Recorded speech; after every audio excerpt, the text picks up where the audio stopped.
नमस्कार दोस्तों। यह है कक्षा 6 की आरबीएससी की पुस्तक है। इसमें अपन हिस्ट्री चल रही है अपनी, है ना। लास्ट के 16 पार्ट से, है ना, हिस्ट्री चल रही है। 16 17 दो पार्ट पढ़ लिए हैं, अब 18वां पार्ट है। शानदार है, सभी एग्जामों के लिए इम्पोर्टेंट है क्योंकि उपयोगी, कम व ऑथेंटिक दे रखे हैं। ठीक है, तो चलिए शुरू करते हैं। अध्याय 18, महाजनपदकालीन भारत एवं मगध साम्राज्य। और यह वीडियो सभी एग्जामों के लिए इम्पोर्टेंट है क्योंकि ये जो फैक्ट है ये तो याद होने ही चाहिए। ठीक, तो चलिए शुरू करते हैं। अध्याय 18, महाजनपदकालीन भारत एवं मगध साम्राज्य। आराम से हर एक लाइन को, हर एक तथ्य को समझते हुए याद करते चलेंगे क्योंकि इन फैक्टों को दरकिनार नहीं कर सकते। ठीक, तो चलिए शुरू करते हैं। अध्याय 18, महाजनपदकालीन भारत एवं मगध साम्राज्य। महाजनपदकालीन भारत एवं मगध साम्राज्य। महाजनपदकालीन भारत एवं मगध साम्राज्य। महाजनपदकालीन भारत एवं मगध साम्राज्य।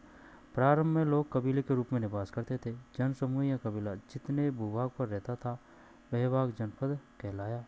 जनपद का अर्थ है जनों का, अर्थात मनुष्यों का निवास स्थान। इन जनपदों को ही अपनी शासन और कानून व्यवस्था होती थी।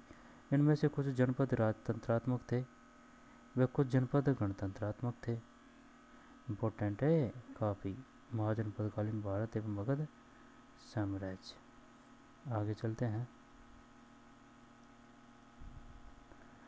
जनपद का अर्थ है जनों का, अर्थात मनुष्यों का निवास स्थान। ठीक है, इन जनपदों की अपनी शासन और कानून व्यवस्था होती थी। इनमें से कुछ जनपद राजतंत्रात्मक थे व कुछ गणतंत्रात्मक।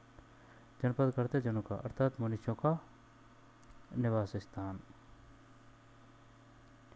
महाजनपद, महाजनपद। करीब 2500 साल पहले कुछ जनपद अधिक महत्वपूर्ण हो गए।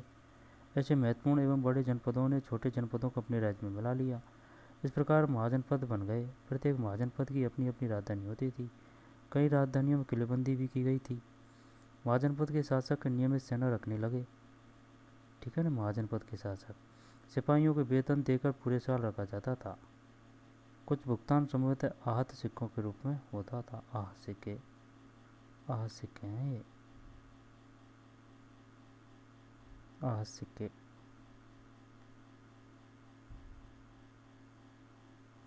ठीक,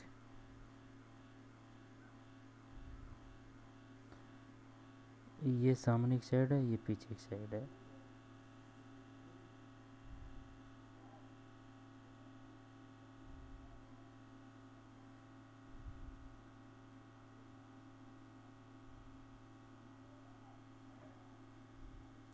करीब 2500 साल पहले कुछ जनपद है ना, कुछ महाजन, हाँ 25 साल पहले कुछ दोबारा देख लेते हैं।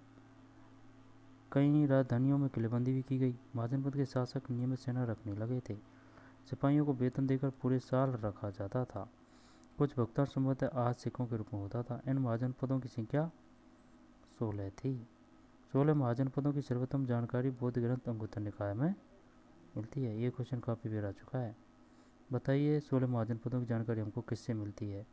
अंगुत्तर निकाय से। अंगुत्तर निकाय किस प्रकार का ग्रंथ है? बौद्ध ग्रंथ या जैन ग्रंथ? बौद्ध ग्रंथ। ये प्रमुख महाजनपद है।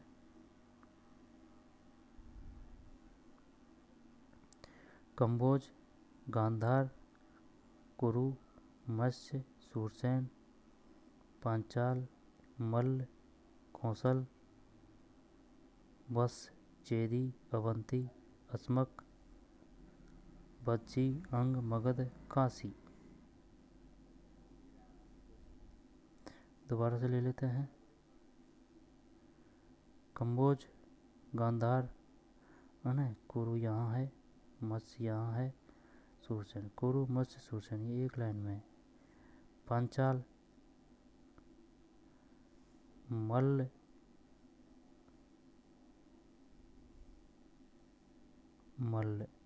कौशल, काशी, पक्षी, अंग, मगध।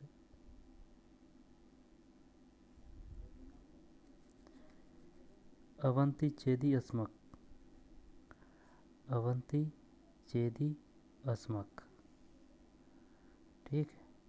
कुरु मत्स्य सूरसेन, पांचाल मत्स्य है ना कौशल, काशी यहाँ है, वत्स यहाँ है, चेदी अवंती लास्ट में अस्मक। फिर बज्जी अंग मगध, बज्जी अंग मगध है और मल्ल कौशल।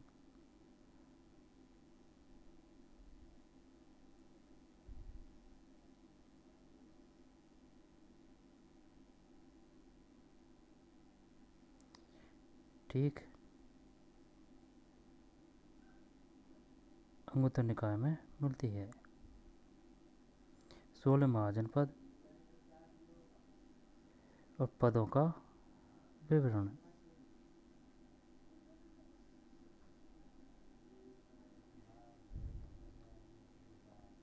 इधर है महाजनपद का नाम, ये महाजनपद की राजधानी है, वर्तमान शहर या स्थान जहाँ से महाजनपद थे। अब 1 नंबर आ जाएगा यहाँ से पक्का। अंग की राजधानी है चंपा, वर्तमान शहर है बिहार के मुंगेर भागलपुर जिलों का क्षेत्र। मगध की है पाटलिपुत्र, बिहार के गया और पटना जिलों का क्षेत्र। कैसे भी आ सकता है क्वेश्चन, बताइए पाटलिपुत्र किस महाजनपद की राजधानी थी? यहाँ पर मगध महाजनपद की राजधानी थी। यहाँ पर मगध वर्तमान में स्थित है, बिहार के गया और पटना जिलों का क्षेत्र। फिर है काशी, वाराणसी है ना, उत्तर प्रदेश के वर्तमान के वाराणसी और उसके आसपास का क्षेत्र। उत्तर प्रदेश वर्तमान के वाराणसी और उसके आसपास का क्षेत्र। उत्तर प्रदेश के वर्तमान के वाराणसी उसके आसपास का क्षेत्र। ठीक है ना, ये कोई दिक्कत नहीं है। वाराणसी वर्तमान में वाराणसी है, काशी है ना। कौशल की राजधानी थी श्रावस्ती, उत्तर प्रदेश के अवध के अयोध्या फैजाबाद का क्षेत्र। बज्जी की है वैशाली, गंगा नदी के उत्तर में नेपाल की पहाड़ियों तक बिहार में वैशाली का क्षेत्र। नेपाल की पहाड़ियों तक बिहार में वैशाली का क्षेत्र, नेपाल की पहाड़ियों तक बिहार में वैशाली का क्षेत्र। बज्जी वैशाली, बज्जी संघ की राजधानी थी वैशाली। मल्ल की है कुशीनारा पावा, बिहार के पटना जिले के पास कुशीनगर। ज़्यादातर बिहार बहुत है यार, बिहार बिहार, ये भी बिहार, ये भी बिहार। बस ये श्रावस्ती का अलग है और ये वाराणसी का अलग है। कुशीनगर में पावा क्षेत्र में फैला था एवं उत्तर प्रदेश के गोरखपुर एवं देवरिया जिले में, बिहार के पटना जिले के पास कुशीनगर एवं पावा क्षेत्र में फैला था एवं उत्तर प्रदेश के गोरखपुर एवं देवरिया जिले में। चेदी, चेदी की राजधानी है शक्तिमती, यमुना के किनारे बुंदेलखंड एवं झांसी का क्षेत्र। बस की है कौशाम्बी, यह उत्तर प्रदेश में इलाहाबाद का क्षेत्र। ठीक है। अब है कुरु, कुरु की है इंद्रप्रस्थ, कुरु के इंद्रप्रस्थ दिल्ली मेरठ और गाजियाबाद के आसपास का क्षेत्र। यार ये टफ पड़ रहा है मामला, कि अगर ये पूछ ले बताइए कुरु, कुरु जनपद निम्नलिखित में से वर्तमान में किन क्षेत्रों में है? दिल्ली मेरठ गाजियाबाद और आसपास का क्षेत्र। पांचाल छत्रपुर। ठीक है, दोबारा से तो पढ़ेंगे क्या, उसमें कोई शक नहीं है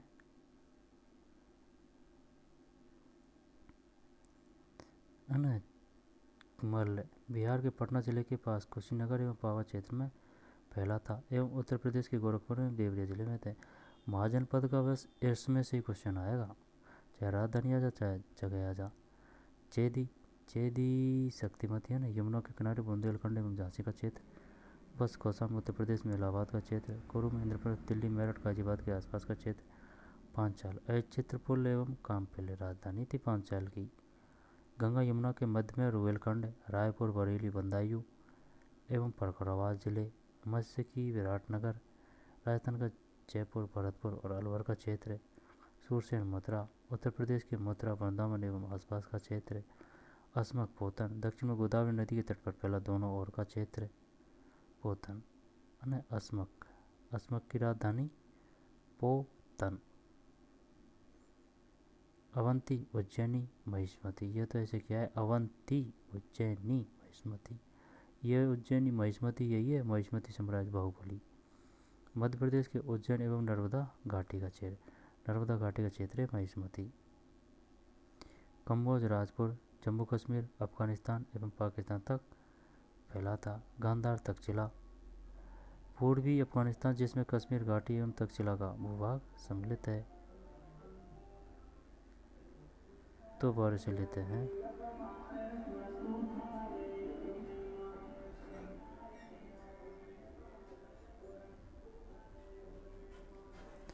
अंकी चंपा है ना, वर्तमान शहर है बिहार के मुंगेर, भागलपुर जिलों का क्षेत्र। ठीक। मगध की है पाटलिपुत्र। आ चुका है ये क्वेश्चन, काफ़ी आ चुके हैं। ये इसका वर्तमान शहर है भाई साहब बिहार के गया और पटना जिलों का क्षेत्र है।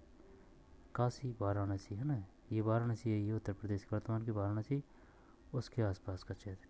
ठीक है। कौशल की श्रावस्ती है उत्तर प्रदेश के अवध के अयोध्या फैजाबाद का क्षेत्र। अयोध्या फैजाबाद का क्षेत्र। अच्छा, उत्तर प्रदेश के अवध के अयोध्या फैजाबाद का क्षेत्र कौशल श्रावस्ती।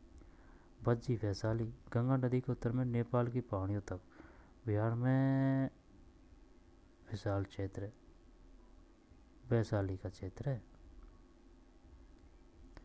वैशाली का क्षेत्र। मल, कुशीनारा, पावा, बिहार के पटना जिले के पास कुशीनारा, कुशीनगर एवं पावा क्षेत्र में फैला था एवं उत्तर प्रदेश के गोरखपुर और देवरिया जिले में है।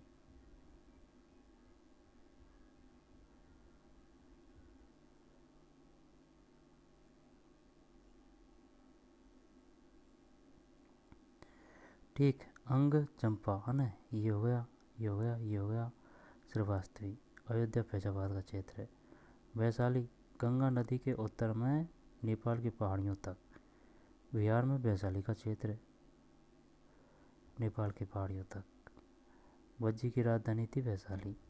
मल्ल की है कुशीनारा, पावा, बिहार के पटना जिले के पास कुशीनगर एवं पावा क्षेत्र में फैला था एवं उत्तर प्रदेश के गोरखपुर एवं देवरिया जिले में, बिहार पर जिले के पास कुशीनगर पावा क्षेत्र में फैला था एवं उत्तर प्रदेश के गोरखपुर एवं देवरिया जिले में।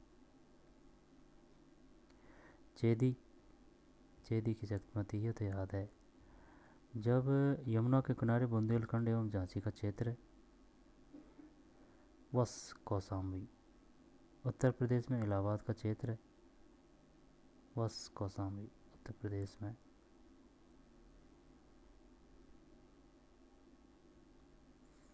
कुरु, इंद्रप्रस्थ, दिल्ली, मेरठ और गाजियाबाद के आसपास का क्षेत्र। पांचाल, अयोध्या क्षेत्र एवं कामपेल्ले। गंगा यमुना के मध्य रुहेलखंड, रायपुर, बरेली, बदायूं एवं फरुखाबाद जिले। मत्स्य विराटनगर, जयपुर, भरतपुर, अलवर, ये तो याद है। मथुरा, वृंदावन एवं आसपास का क्षेत्र, मथुरा। अस्मक पोतन, दक्षिण में गोदावरी नदी के तट पर फैला दोनों ओर का क्षेत्र, गोदावरी नदी के तट पर अस्मक पोतन। मध्य प्रदेश है ना, उज्जैनी, तो मध्य प्रदेश के उज्जैन है ना, शहर में महिष्मती नर्मदा घाटी का क्षेत्र। कम्बोज, राजपुर, जम्मू कश्मीर, अफगानिस्तान एवं पाकिस्तान तक फैला था। गांधार, तक्षशिला, पूर्वी अफगानिस्तान जिसमें कश्मीर घाटी एवं तक्षशिला भूभाग सम्मिलित है।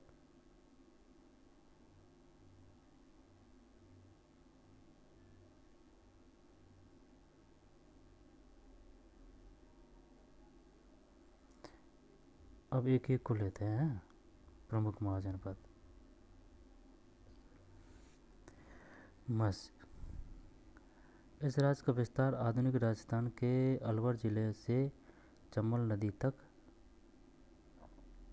था। इसकी राजधानी विराटनगर जयपुर से अलवर जाने वाले मार्ग पर स्थित वर्तमान नाम बेराट थी। वर्तमान अनुसार पांडवों ने यहाँ अपना अज्ञातवास का समय बिताया था।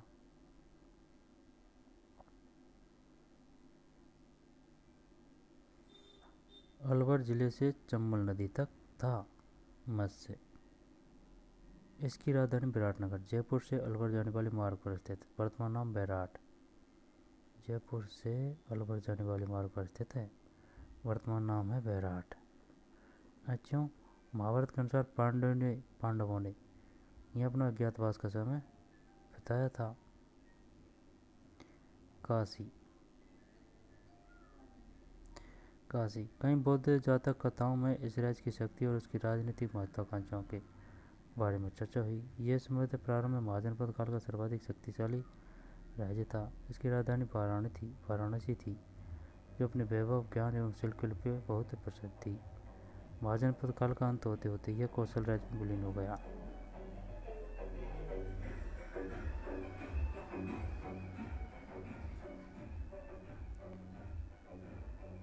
कई बौद्ध जातक कथाओं में इस राज्य की शक्ति और उसकी राजनीतिक महत्वाकांक्षा के बारे में चर्चा हुई है।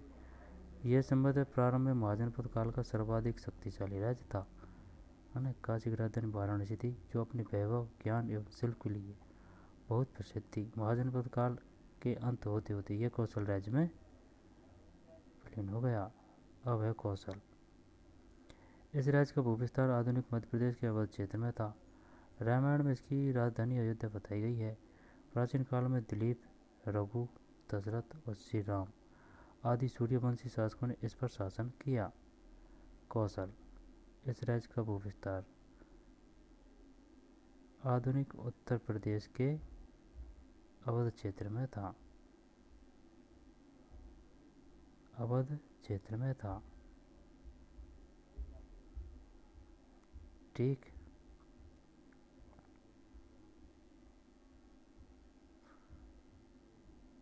कौशल। इस राज्य का विस्तार आधुनिक उत्तर प्रदेश के अवध क्षेत्र में था। रामायण में इसकी राजधानी अयोध्या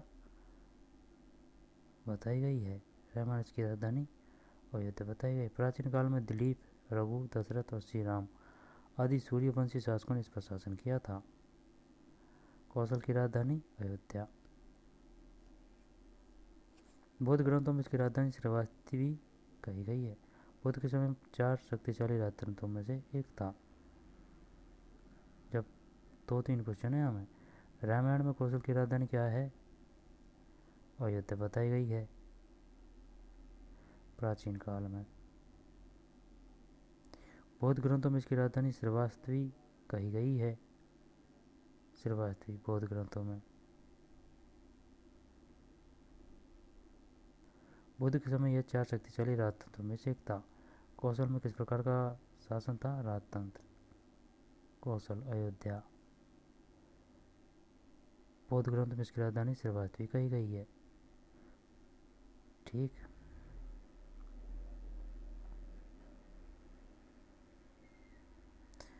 कौशल हो गया। इसके बाद में है अंग। अंग। यह राज्य मगध के पश्चिम में स्थित था। इनमें आधुनिक बिहार के मुंगेर और भागलपुर जिले सम्मिलित थे। मगध व अंग राज्यों के बीच चंपा नदी बहती थी। अंग। यह राज्य मगध के पश्चिम में स्थित था। इनमें आधुनिक बिहार के मुंगेर और भागलपुर जिले सम्मिलित थे। अंग राज्य में बिहार के कौन कौन से जिले सम्मिलित थे? मुंगेर और भागलपुर। मगध व अंग राज्यों के बीच चंपा नदी बहती थी। चंपा इसकी राजधानी का भी नाम था। यह उस काल के व्यापार एवं सभ्यता का प्रसिद्ध केंद्र था। अंग और मगध के मध्य निरंतर संघर्ष हुआ करते थे। अंत में यह मगध में विलीन हो गया। किसमें हो गया? मगध में। ज़्यादातर मगध में मिले थे। मगध। इस राज्य का अधिकार क्षेत्र मोटे तौर पर आधुनिक बिहार के पटना और गया जिलों के भू क्षेत्र पर था। इसकी प्राचीनतम राजधानी गिरिब्रज थी। यह क्वेश्चन आ चुका है। मगध की प्राचीनतम राजधानी क्या थी?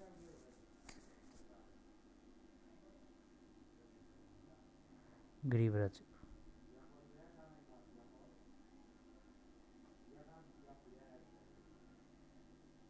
इस राज्य का अधिकांश क्षेत्र मोटे तौर पर आधुनिक बिहार के पटना और गया जिलों के भू क्षेत्र पर था। ठीक, इसकी प्राचीनतम राजधानी गिरिव्रज थी। जब मगध की पाटलिपुत्र भी रही है, लेकिन बात आ रही है प्राचीनतम की, तो प्राचीनतम की गिरिव्रज है। पाटलिपुत्र तो बाद में बनी थी। ठीक, गिरिव्रज यानी कि पहाड़ी हैं ज़्यादातर। बाद में राजगृह व पाटलिपुत्र राजधानी बनी। तो सबसे पहले है गिरिव्रज, गिरिव्रज के बाद में है राजगृह व पाटलिपुत्र। किसकी? मगध की। प्रारंभ में यह एक छोटा राज्य था, पर इसकी शक्ति में निरंतर विकास होता गया। बुद्ध के काल में यह 4 शक्तिशाली राजतंत्रों में से एक था। बज्जी, यह राज्य गंगा नदी के उत्तर में नेपाल की पहाड़ियों तक विस्तृत था। पश्चिम में गंडक नदी इसकी सीमा बनाती थी और पूर्व समेत इसका विस्तार कोसी और महानंदा नदियों के तटवर्ती जंगलों तक था। यह एक संघात्मक गणराज्य था। ठीक है ना बच्ची, नेपाल की पहाड़ियों तक कौन सा था? संघात्मक गणराज्य, जो 8 कुलों से बना था। यह आ सकता है, बताइए वह कौन सा संघ था जो 8 कुलों से बना था? बच्ची, इसकी राजधानी वैशाली थी। बुद्ध और महावीर के काल में यह अत्यंत शक्तिशाली गणराज्य था। बच्ची, बाद में मगध के शासक ने इसे अपने राज्य का एक प्रदेश बना दिया। मल्ल, यह भी एक गणराज्य था। यह 2 भागों में बटा हुआ था। एक की राजधानी कुशीनारा, वर्तमान उत्तर प्रदेश के देवरिया जिले में आधुनिक कुशीनगर, और दूसरे की भावा थी।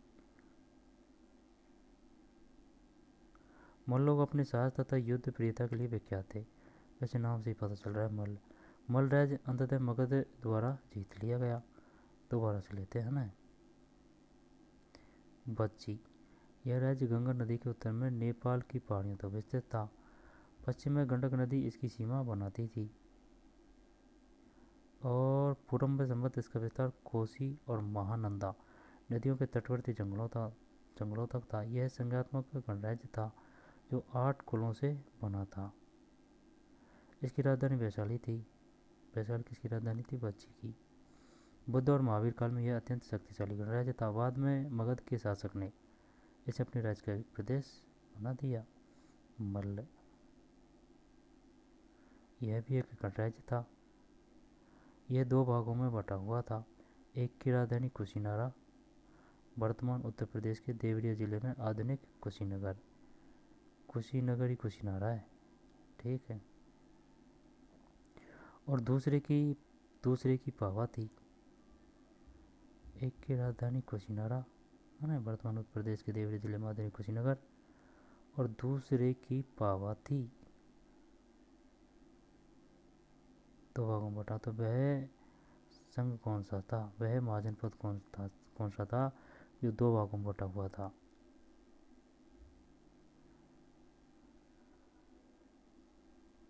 मल्ल। कुशीनगर किसकी राजधानी थी? मल्ल की। और है ना, जो वर्तमान में उत्तर प्रदेश के देवरिया जिले में आधुनिक कुशीनगर, और दूसरे की पावा थी। मल्ल लोग अपने साहस तथा युद्ध प्रियता के लिए विख्यात थे। मल्ल राज्य अंततः मगध द्वारा जीत लिया गया।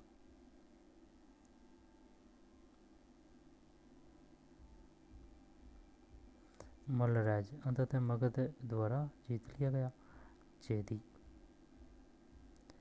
यह राज्य आधुनिक बुंदेलखंड के पश्चिम भाग में स्थित था। इसकी राजधानी शक्तिमती थी। चेदी, यह राज्य आधुनिक बुंदेलखंड के पश्चिम भाग में स्थित था।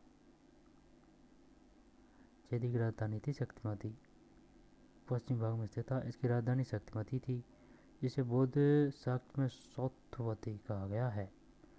किसमें? बौद्ध शाक्त में। चेदी लोगों का उल्लेख ऋग्वेद में मिलता है। महाभारत में यहाँ के राजा शिशुपाल का उल्लेख है। चेदी लोगों का उल्लेख ऋग्वेद में मिलता है। महाभारत में यहाँ के राजा शिशुपाल का उल्लेख है, जिसके शासनकाल में इस राज्य ने बहुत उन्नति की। इसी समय इस वंश की एक शाखा कलिंग में स्थापित हुई। चेदी,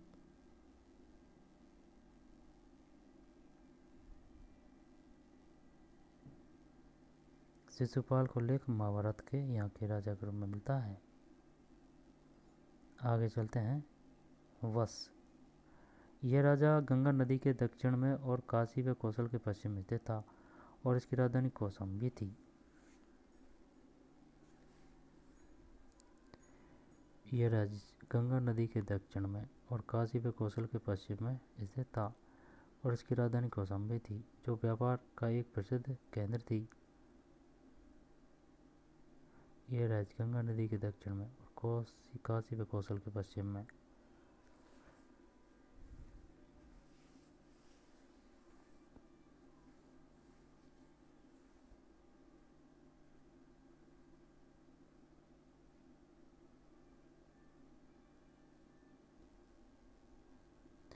ठीक आगे चलते हैं। मल्लचेदी वश,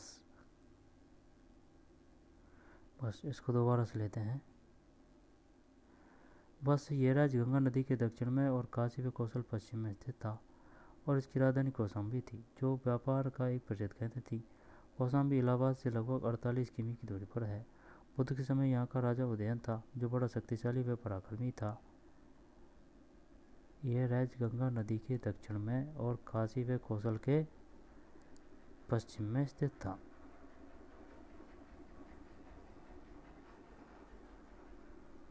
इसकी राजधानी कौशाम्बी थी, जो व्यापार का एक प्रसिद्ध केंद्र थी। कौशाम्बी इलाहाबाद से लगभग 48 किमी की दूरी पर है। बुद्ध के समय यहाँ का राजा उदयन था, जो बड़ा शक्तिशाली व पराक्रमी था। उसकी मृत्यु के बाद मगध ने इस राज्य को हड़प लिया। बस का राज्य भी बुद्ध के समय 4 प्रमुख राजतंत्रों में से एक था। फैक्ट है भाई ये। बस कहाँ स्थित था? गंगा नदी के दक्षिण में, काशी व कौशल के पश्चिम में।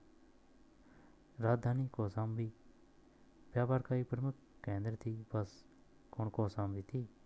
कौशाम्बी इलाहाबाद से लगभग 48 किमी दूरी पर है। बुद्ध के समय यहाँ का राजा कौन था? उदयन, जो बड़ा शक्तिशाली व पराक्रमी था। इसकी मृत्यु के बाद, किसकी? उदयन की मृत्यु के बाद। कुरु, इस राज्य में आधुनिक दिल्ली के आसपास के प्रदेश थे। इसकी राजधानी इंद्रप्रस्थ थी, यह तो याद है, जिसकी स्मृति आज भी दिल्ली के निकट इंद्रप्रस्थ गांव में सुरक्षित मिलती है। यह महाभारत काल का एक प्रसिद्ध राज्य था। हस्तिनापुर इस राज्य का एक अन्य प्रसिद्ध नगर था। हस्तिनापुर इंद्रप्रस्थ गांव में। अब हस्तिनापुर इस राज्य का एक अन्य प्रसिद्ध नगर था।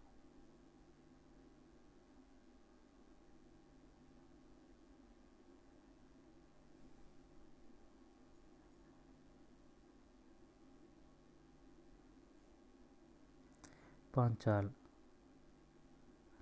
इस महाजन का विस्तार आधुनिक बदायूं और फुरखराबाद के जिले रोहिलखंड और मध्य दोआ में था। यह 2 भागों में विभक्त था, उत्तरी पांचाल और दक्षिणी पांचाल। इस महाजन का विस्तार आधुनिक बदायूं और फुरखराबाद के जिले रोहिलखंड और मध्य दोआ में था। यह 2 भागों में विभक्त था। पांचाल, उत्तरी पांचाल, दक्षिण पांचाल। उत्तरी पांचाल की राजधानी अहिर क्षेत्र और दक्षिणी पांचाल की राजधानी काम्पेल थी। यहाँ गणतंत्रीय व्यवस्था कायम थी। सूरसेन, इस जनपद की राजधानी मथुरा थी। महाभारत तथा पुराणों में यहाँ के राजवंशों को यदु अथवा यादव कहा गया है। इसी राजवंश की यादव शाखा में श्री कृष्ण उत्पन्न हुए। सूरसेन, यदु किनको कहा गया है? सूरसेन। इस जनपद की राजधानी मथुरा थी। ये क्वेश्चन आ चुका है काफ़ी बार। यह बताइए मथुरा यहाँ सूरसेन की राजधानी थी, है ना। राजवंशों को यदु अथवा यादव कहा गया है। इसी राजवंश की यादव शाखा में श्री कृष्ण उत्पन्न हुए। यादव शाखा में। अस्मक, यह राज्य दक्षिणी गोदावरी के नदी के तट पर स्थित था। इसकी राजधानी पोतली अथवा पोदन थी। बाद में अवंती ने इसे अपने राज्य में बुला लिया। पोतली अथवा पोदन किसकी? अस्मक की। गोदावरी नदी के तट पर स्थित था।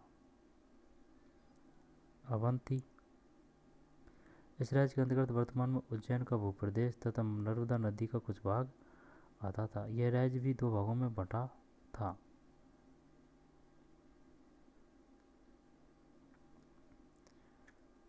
ठीक है। अवंती इस राज्य के अंतर्गत वर्तमान में उज्जैन का अवंती उज्जैन का भूप्रदेश तथा नर्मदा घाटी का कुछ भाग आता था। यह राज्य भी दो भागों में बंटा था। उत्तरी भाग की राजधानी उज्जैन थी और दक्षिणी भाग की राजधानी महिष्मती। उत्तरी भाग की राजधानी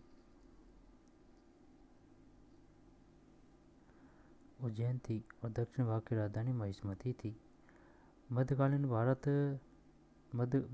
भारत शक्तिशाली राजतंत्रों में से एक यह भी था। बाद में यह मगध राज्य में सम्मिलित कर लिया गया।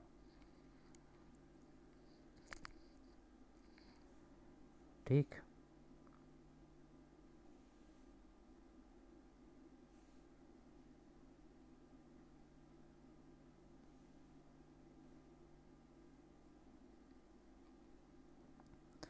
सूरसेन हो गया। अस्मक की राजधानी क्या थी? इसकी राजधानी पोतली अथवा पोदन थी। बाद में अवंती ने इसे अपने राज्य में मिला लिया। अस्मक हो गया, अब है अवंती, है ना। इस राज्य के अंतर्गत वर्तमान उज्जैन का भूप्रदेश तथा नर्मदा घाटी का कुछ भाग आता था। यह राज्य भी 2 भागों में बंटा था। उत्तरी भाग की राजधानी उज्जैन थी और दक्षिणी भाग की राजधानी महिष्मती थी। उज्जैन, है ना, उत्तरी की, दक्षिणी भाग की महिष्मती। बुद्धकालीन 4 शक्तिशाली राजतंत्रों में से एक यह भी था। राजतंत्र था ये। बाद में यह मगध राज्य में सम्मिलित कर लिया गया। गांधार यह राज्य वर्तमान पाकिस्तान के पेशावर तथा रावलपिंडी के जिले पूर्वी अफगानिस्तान में स्थित था। इस राज्य में कश्मीर घाटी तथा प्राचीन तक्षशिला का भूप्रदेश भी आता था। इसकी राजधानी तक्षशिला थी। तक्षशिला का विश्वविद्यालय उस समय शिक्षा का प्रसिद्ध केंद्र था। तक्षशिला का विश्वविद्यालय कहाँ था? गांधार।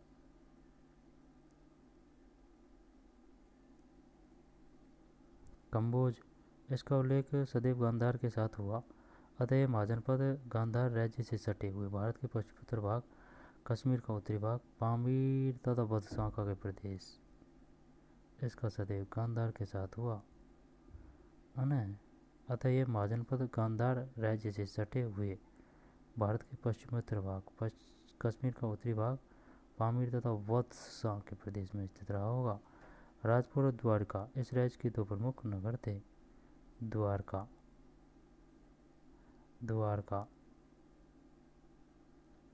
यह पहले एक राजतंत्र था किंतु बाद में गणतंत्र बन गया। महाजनपदों की शासन व्यवस्था, है ना। कंबोज, गांधार, अवंती,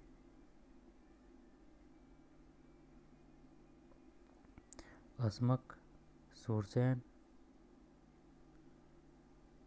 पांचाल, कुरु,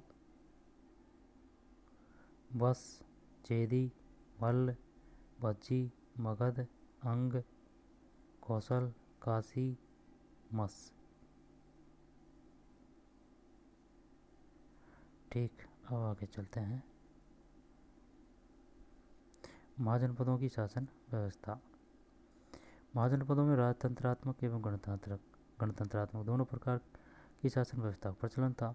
दोनों में मुख्य अंतर यह था कि यहाँ राजतंत्रात्मक शासन में शासन की संपूर्ण शक्ति एक व्यक्ति के हाथ में निहित होती थी राजतंत्र में, और वंशानुगत शासन होता था। वहीं गणराज्यों में प्रशासन गण या समूह द्वारा संचालित होता था, जिसके प्रतिनिधि जनता से निर्वाचित होते थे। पहला आ रहा है राजा। राजा को संभवतः गणपति कहा जाता था। कुछ महाजनपदों में उसे राजा भी कहते थे। वह निर्वाचित किया जाता था। राजा अपने राज्य के लोगों की भलाई के लिए कार्य करता था। गणपति किसे कहा जाता था? राजा को। निर्वाचित। मंत्रिपरिषद यह परिषद गणपति को शासन चलाने में सलाह देती थी। ऐसे ही है जैसे कि कैबिनेट मंत्रिपरिषद मुख्यमंत्री को या फिर प्रधानमंत्री को सलाह देती थी। शासन की सबसे महत्वपूर्ण इकाई मंत्रिपरिषद मानी जाती थी। अभी महत्वपूर्ण है परिषद। गणपति से कंफ्यूज मत हो जाना, गणपति राजा को कहा गया था प्राचीन काल में। परिषद यह वर्तमान लोकसभा के समान होती थी। गणपति और मंत्रिपरिषद शासन के बारे में परिषद को जानकारी देते थे। परिषद के सदस्यों का चुनाव जनता करती थी और यहीं पर गणपति और मंत्रिपरिषद सदस्य बैठते थे। परिषद को यह वर्तमान लोकसभा के समान होती थी। ये बताइए किसके सदस्यों का चुनाव जनता करती थी? परिषद के सदस्यों का चुनाव, और यहीं पर गणपति और मंत्रिपरिषद के सदस्य बैठते थे।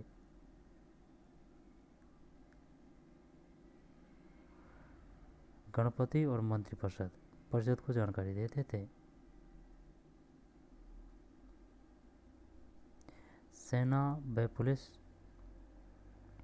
गणराज्य की रक्षा के लिए सेना और सेनापति होता था। युद्ध के समय जनता सेना का साथ देती थी। बड़े बड़े नगरों एवं राजधानी की देखभाल के लिए पुलिस व्यवस्था भी थी। न्याय। गणराज्य में न्याय की अच्छी व्यवस्था थी। नीचे स्तर के न्यायालय द्वारा किसी को अपराधी नहीं, न्याय हो गया ये। गणराज्य में न्याय की अच्छी व्यवस्था थी। नीचे स्तर के न्यायालय द्वारा किसी को अपराधी घोषित किए जाने पर अपने से ऊपर के न्यायालय में भेजा जाता था तथा निर्दोष पाए जाने पर छोड़ दिया जाता था। राजा न्याय का सर्वोच्च अधिकारी होता था जो सभी न्यायालयों द्वारा अपराधी बताए जाने के बाद ही दंड देता था। कर एवं आय व्यय। महाजनपदों के राजा विशाल किले बनवाते थे, बड़ी सेना रखते थे, इसलिए उन्हें प्रचुर संसाधनों एवं कर्मचारियों की आवश्यकता होती थी। अतः महाजनपदों के राजा लोगों द्वारा समय समय पर लाए गए उपहारों पर निर्भर न रहकर अब नियमित रूप से कर वसूलने लगे। कृषि, व्यापार और व्यवसाय से कर लिया जाता था। वनों और खदानों से होने वाली आय राज्य की होती थी। इससे मंत्रिपरिषद, सेना और पुलिस का खर्च चलाया जाता था। अतः महाजनपदों के राजा लोगों द्वारा समय समय पर लाए गए उपहारों पर निर्भर न रहकर अब नियमित रूप से कर वसूलने लगे। कृषि, व्यापार और व्यवसाय से कर लिया जाता था। वनों और खदानों से होने वाली आय राज्य की होती थी। वनों और खदानों, इससे मंत्रिपरिषद, सेना और पुलिस का खर्च चलाया जाता था। समकालीन बौद्ध व जैन साहित्य स्रोतों के आधार पर जानकारी मिलती है कि भारतीय इतिहास में 6ठी शताब्दी से पूर्व को एक महत्वपूर्ण परिवर्तन काल माना जाता है।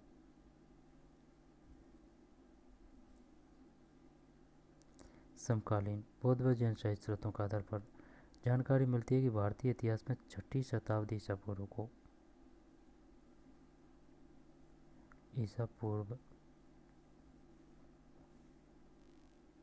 एक महत्वपूर्ण परिवर्तनकारी काल माना जाता है। इस काल में प्राय आरंभिक राज्यों के नगरों, लोहों का प्रयोग और सिक्कों के विकास के साथ जोड़ा जाता है। राज्यों के नगरों, लोहे का प्रयोग और सिक्कों के विकास के साथ जोड़ा जाता है। इसी काल में बौद्ध तथा जैन सहित विभिन्न दार्शनिक विचारधाराओं का भी विकास हुआ।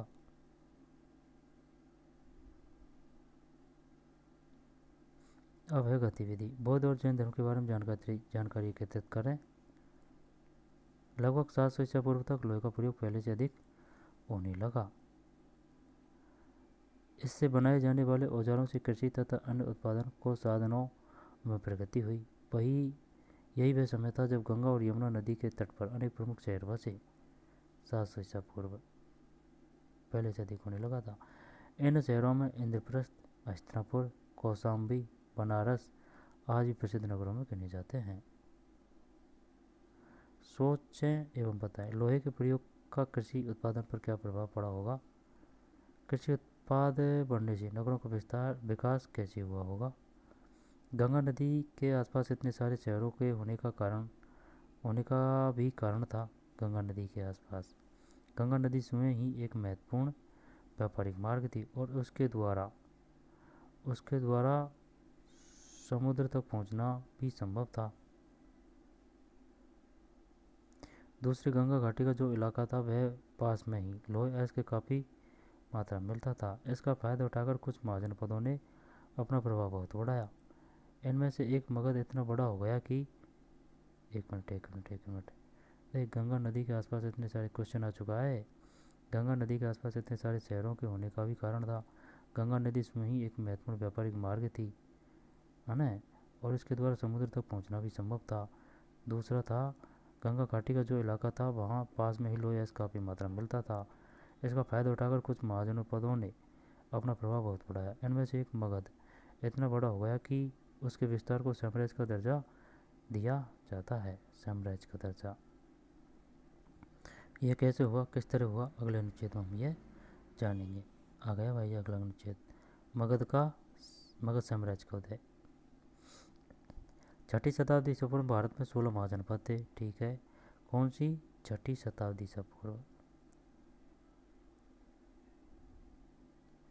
इन 16 महाजनपदों में से मगध राजनीतिक, भौगोलिक और सामरिक दृष्टि से महत्वपूर्ण था, जो अन्य महाजनपदों को अपने में विलीन कर भारत के प्रथम विशाल साम्राज्य के रूप में विकसित हुआ। छठी से शताब्दी से पूर्व, छठी से चौथी शताब्दी से पूर्व लगभग 200 साल के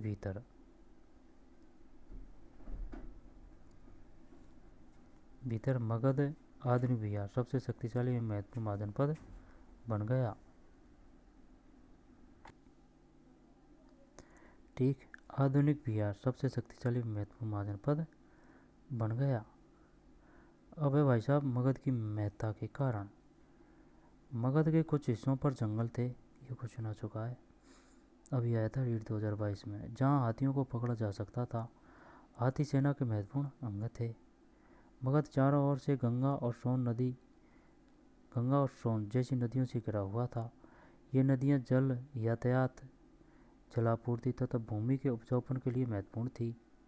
मगध चारों ओर से गंगा और सोन, ये नदियाँ जल यातायात, जल आपूर्ति, भूमि के उत्पादन के लिए महत्वपूर्ण थी।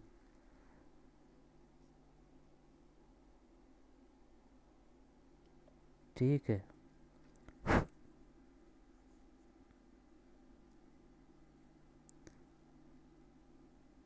मगध क्षेत्र में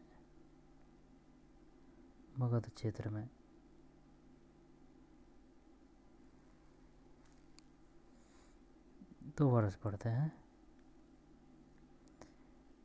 मगध के कुछ हिस्सों पर जंगल थे, जहाँ हाथियों को पकड़ा जा सकता था। हाथी सेना के महत्वपूर्ण अंग थे। मगध चारों ओर से गंगा और सोन जैसी नदियों से घिरा हुआ था। ये नदियाँ जल यातायात, जल आपूर्ति तथा भूमि के उपजाऊपन के लिए महत्वपूर्ण थी। मगध क्षेत्र में खेती की उपज अच्छी होती थी। आवागमन सस्ता और सुलभ होता था। किन किन नदियों के, गंगा और सोन जैसी नदियों से घिरा हुआ था। मगध में लोहे खनिज के भंडार भी थे, जिनसे लोहा निकालकर मजबूत औजारों और हथियारों का निर्माण किया जा सकता था। मगध की प्रारंभिक राजधानी गिरिब्रज थी, यह भी आ चुका है। बताइए मगध की प्रारंभिक राजधानी क्या थी, गिरिब्रज। पहाड़ियों के बीच बसा गिरिब्रज एक किलेबंद शहर था। बाद में मगध की राजधानी, पहाड़ियों के बीच बसा गिरिब्रज एक किलेबंद शहर था, बाद में मगध की राजधानी बनी। ठीक है, एक किलेबंद शहर था। राजगृह एवं पाटलिपुत्र भी सामरिक दृष्टि से महत्वपूर्ण स्थानों पर स्थित है। राजगृह 5 पर्वत श्रृंखलाओं से घिरा हुआ था। राजगृह 5 पर्वत श्रृंखलाओं से घिरा हुआ था, जहाँ किसी भी शत्रु के लिए पहुंचना दुष्कर था, जो पाटलिपुत्र, गंगा और सोन से आवृत थी।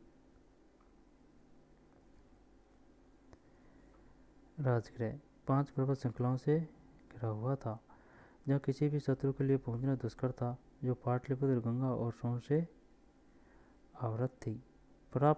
पर्याप्त साधनों के अभाव में इन्हें पार कर इन पर अधिकार करना सहज नहीं था।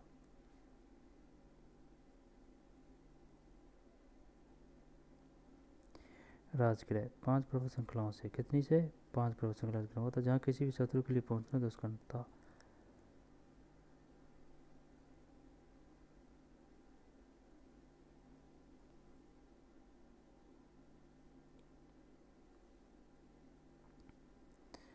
पर्याप्त साधनों का अभाव में इन्हें पार कर, यहाँ से दोबारा रच लेते हैं। मगध की प्रारंभिक राजधानी गिरिब्रज थी। पहाड़ियों के बीच बसा गिरिब्रज एक किलेबंद शहर था। बाद में मगध की राजधानी बनी। क्या बनी? गिरिब्रज बनी। ठीक है। राजगृह एवं पाटलिपुत्री सामरिक दृष्टि से महत्वपूर्ण स्थानों पर स्थित थे। राजगृह 5 पर्वत श्रृंखलाओं से घिरा हुआ था, जहाँ किसी भी शत्रु के लिए पहुंचना दुष्कर था। राजगृह तो पाटलिपुत्र गंगा और सोन से आवृत थी। पर्याप्त साधनों के अभाव में इन्हें पार कर इन पर अधिकार करना सहज नहीं था। पर्याप्त साधनों के अभाव में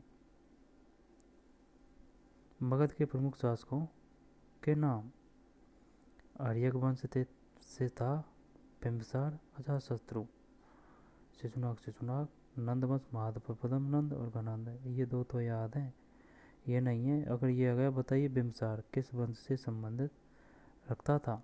बिंबिसार आर्यक वंश, अजातशत्रु आर्यक वंश। बिंबिसार अजातशत्रु आर्यक वंश। मगध साम्राज्य को उत्थान एवं समृद्धि में अजातशत्रु को बड़ा ही योगदान रहा। बाद में नंद वंश के शासकों ने देश के लिए एक विशाल सेना संगठित कर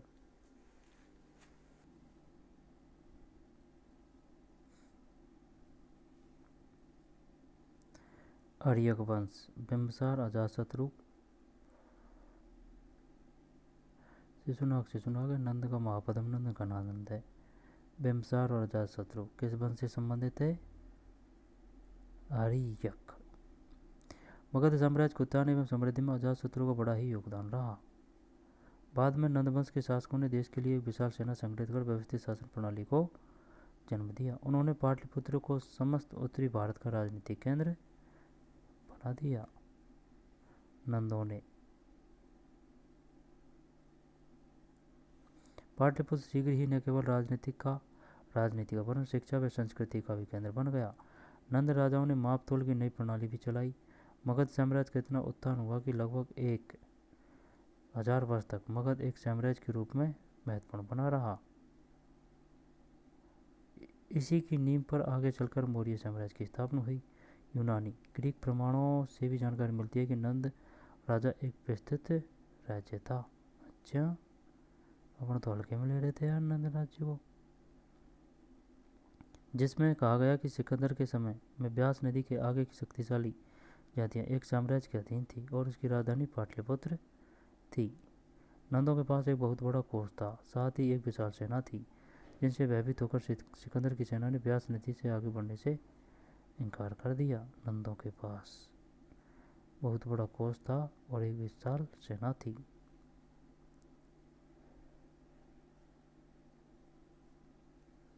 नंद वंश के शासकों ने धन संचय करने और विशाल सेना को रखने के लिए अत्यधिक कर लगाए। करों का बोझ अधिक होने से प्रजा राजा को घृणा की दृष्टि से देखती थी। परिणाम स्वरूप असंतुष्ट वर्ग ने चंद्रगुप्त को अपना नेता बनाया, जिसे नंद वंश को समाप्त कर प्रसिद्ध मौर्य साम्राज्य की नींव डाली। नंद वंश को हल्का में नहीं लेना भाई। नंद वंश की इतना शक्तिशाली था जो भाई सिकंदर की हिम्मत नहीं पड़ी आक्रमण करने की। शब्दावली वरना अगर कमजोर राजा होता है ना तो किसी की भी हिम्मत पड़ जाती है कि चलो भाई आक्रमण करते हैं उस पर। देखिए, एक बहुत बड़ा कोष था, साथ ही एक विशाल सेना थी, जिनसे भयभीत होकर सिकंदर की सेना ने ब्यास नदी से आगे बढ़ने से इनकार कर दिया था। यूनानी ग्रीक प्रमाणों से भी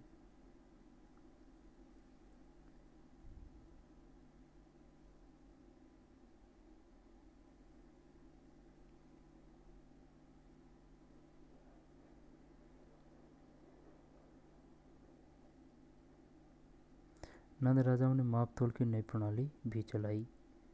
अच्छा, ये आ सकता है यार। किसने माप तोल की नई प्रणाली चलाई थी? नंद। पाटलिपुत्र शीघ्र ने केवल राजनीति का वरन शिक्षा एवं संस्कृति का केंद्र बन गया। मगध साम्राज्य का इतना उत्थान हुआ कि लगभग 1000 वर्ष तक मगध एक साम्राज्य के रूप में महत्वपूर्ण बना रहा।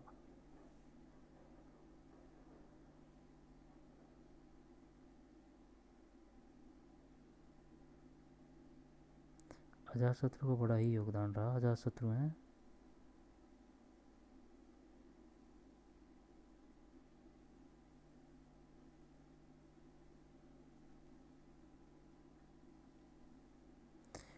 ठीक है। नंद वंश को समाप्त कर प्रसिद्ध मौर्य साम्राज्य की नींव डाली। अब है शब्दावली। आज सिक्के, प्राचीन भारतीय मुद्रा, संचय इकट्ठा करना, यूनानी ग्रीक यूनानिया देश के निवासी। अभ्यास प्रश्न। मत्स्य महाजनपद की राजधानी थी मत्स्य, विराट और मथुरा सूरसेन। देखे सूरसेन में ऊ की मात्रा है तो मथुरा में भी ऊ की मात्रा है, बस ऐसे याद कर सकते हैं, कंफ्यूज नहीं होगा। विराट मत्स्य।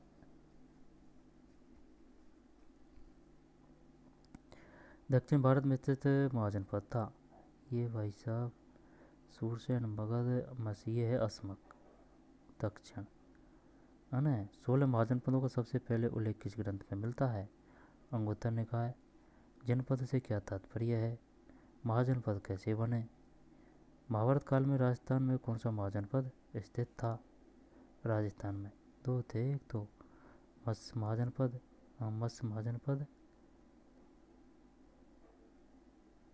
मत्स्य महाजनपद ही था। प्रमुख महाजनपदों के नाम लिखिए। मगध के प्रमुख शासकों के नाम लिखिए। महाजनपदों की शासन व्यवस्था पर टिप्पणी लिखिए। मगध महाजनपद एक साम्राज्य कैसे बना, विस्तृत रूप से बताइए। महाजनपद कालीन भारत के मानचित्र में ऐसे शहरों को चिन्हित करें जो आज भी देखे जाते हैं। भारत के मानचित्रों में 16 महाजनपदों एवं उनकी राजधानियों को इंगित करें।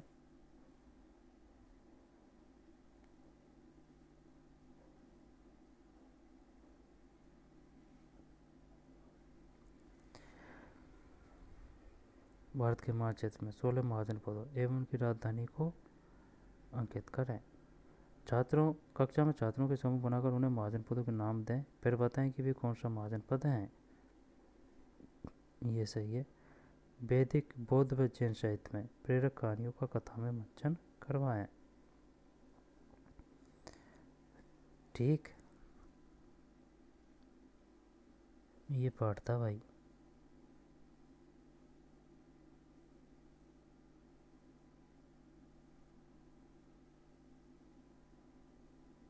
आर्यक वंश, बिम्बिसार, अजातशत्रु। मगध की महत्ता के कारण, मगध साम्राज्य का उदय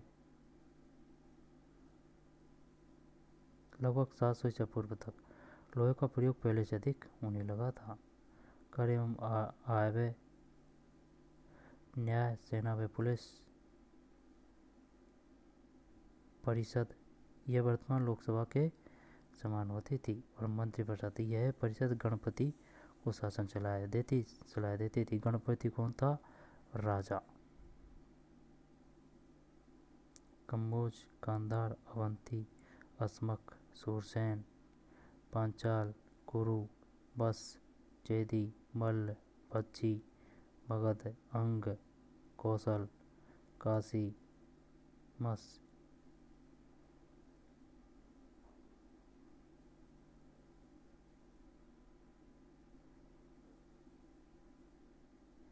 कम्बोज, गांधार, कुरु, मस, सूरसेन, पांचाल, मल्ल, कौशल, भज्जी, अंग, मगध, भज्जी अंग मगध है ना, काशी, मस, चेदी, अवंती, असमक।